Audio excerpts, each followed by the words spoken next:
I'm Margaret Ann Windsor, and I hope I get this one up. And I give so much information in the beginning trying to get people to understand what I'm talking about that it's clear to them that I run out of video space at the end and have to start over, and it gets to be an ongoing thing.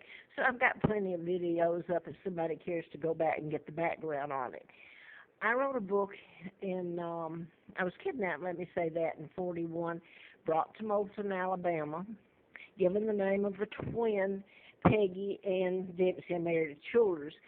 Carl, the twin, and Peggy were both killed by their mother, Lina, and this is the hellhole. The abuse that I suffered is beyond anybody's imagination here. This is glossed over.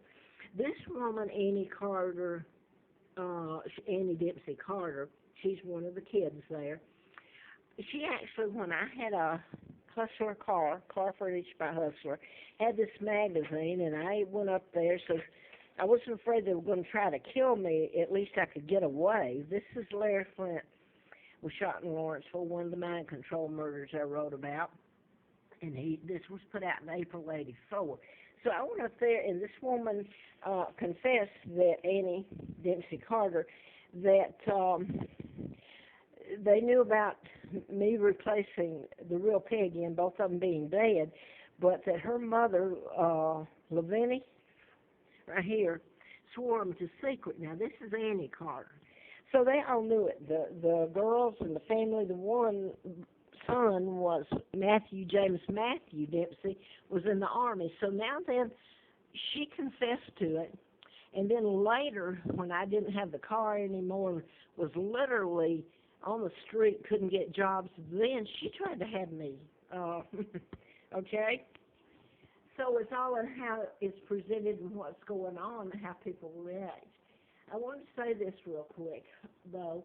This is one of the mind control murders next door, Virginia Tech. He finished school. He was born here in Roanoke, Benton. Fort Hood shooter, he's on death row. He's a victim, whether people want to admit it, he is, of mind control. And this is James Holmes, Aurora, Colorado. Now I want to get back to, I divorced John Childers. I look back and I know that he was supposed to marry me. He always knew who I am about my kidnapping. I didn't find out until '83, after the book and after being out at Mr. Flint's and the campaign. So let me go to when I did the book. '79, I moved to Bentley Road, Laurelwood Apartments. I had the apartment in my name and my security deposit and everything. There was no reason for what happened later.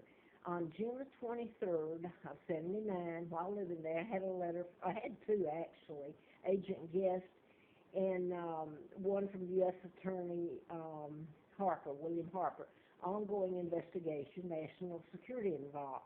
So nobody has paid for any crimes in this, and they are so numerous to say it should be held in a war court, world court, and it's controlled by the people that kidnapped me, the Illuminati, the Freemasons, Rockefellers, Rothschilds, and Bilderbergers.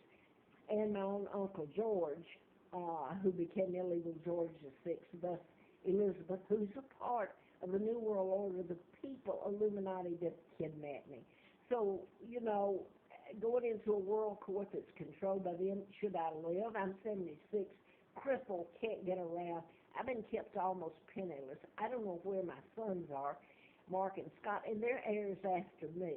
And I did want to show this if I've got the time.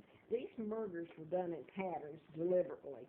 And I'm just going to show you this one on this tape and then try to get the rest in before this goes off. Okay, this is my sons, Mark and Scott.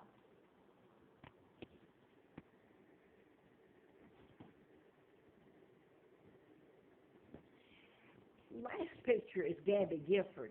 Now, her husband, she was a congresswoman, and that's the mass shootings in Tucson some years ago.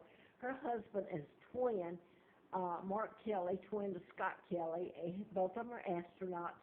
And I'm just going to say this. Whose money do you think the treaties, illegal treaties and everything, for paying ransom to keep me alive. I was brought to Moulton, which is near Huntsville, Alabama, and NASA.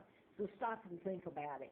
But what I want to get into now is after I moved into Moonraker, my ex-husband came back sporadically because a lot of things were happening to my sons. Sugar put in the lifters, all kinds of stuff that scared me to death. I thought it was because of the book and the names in it. So I told the manager of the apartments, and she said to me that her uncle was the FBI in charge of the Patty Hearst. She told me that, kidnapping. So then I'm going to leap forward because Laura May, his sister, had, John and her made it up that I could come out there and stay with her for a couple of weeks in Abilene. She was a certified public accountant, and she owned a firm out of Austin later on. She lives in Lockhart. And I'm telling it because all this is true. You can't make it up, and you don't even know the half of it. But anyway, I was lured out there, and I was going to, if I got a job, I was going to get the kids and relocate. Never did I give my apartment up or tell anyone any such thing, you know. But anyway, I got checked with her before I got in the car and left. I got to Dallas, called her, and said I'll be there in a couple of hours, or a few hours. And she said her attitude changed, and she sent me back, told me I couldn't come. Got back, my ex-husband had moved the apartment within to another apartment within the same complex, and they had allowed him to do it. Take my furniture out, use my deposit, and it was in his name. And then I had the antifreeze put in me and should have died, and I was illegally taken across a state line by the woman who killed her twins and treated me like hell. I had to call her mother, and I worked for the district attorney a month later in that condition, or a couple of months later, Fred Simpson, DA, Madison County. Here's the point I wanted to get to. The woman, I didn't know he married. I could not get back to my apartment. I begged, and I'm leaving out the hell that happened when I went on April Fool's Day for a top screen. So I want to say that I found out later he had married right after moving into that apartment with my furniture, my kids. I was afraid he was going to kill them. It's who all got into it, wanting me dead. And it wasn't just because of the book. I had a divorce decree that said that if he cited, he was the one that went to my attorney. I think my attorney's name was Ruff or Mac Ruff there in Marietta, and signed that if he ever had anything, half, even if he married, that it would be half mine. So anyway, I later found out, and if she wants to, I've never known her name other than it was Twila. I didn't even know they were married or she lived there. And she helped John try to have the police, and how she was going to have me killed is really it, kidnapped and killed her and John. And the police said that they couldn't do that.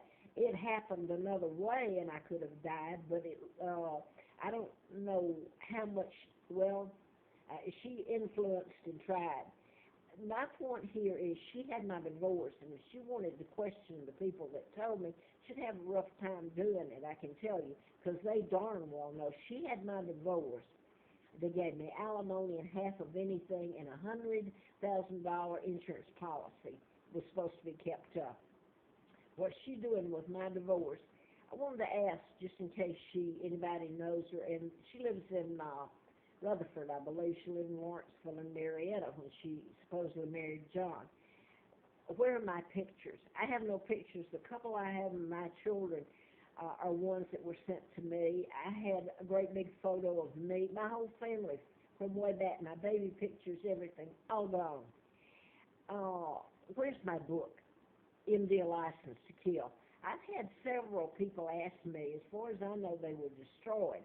But I've had people on YouTube and on Facebook have emailed me and asked, where can I get a copy of your book? Well, it's unpublished because of the antifreeze being put in me and all that's happened to me.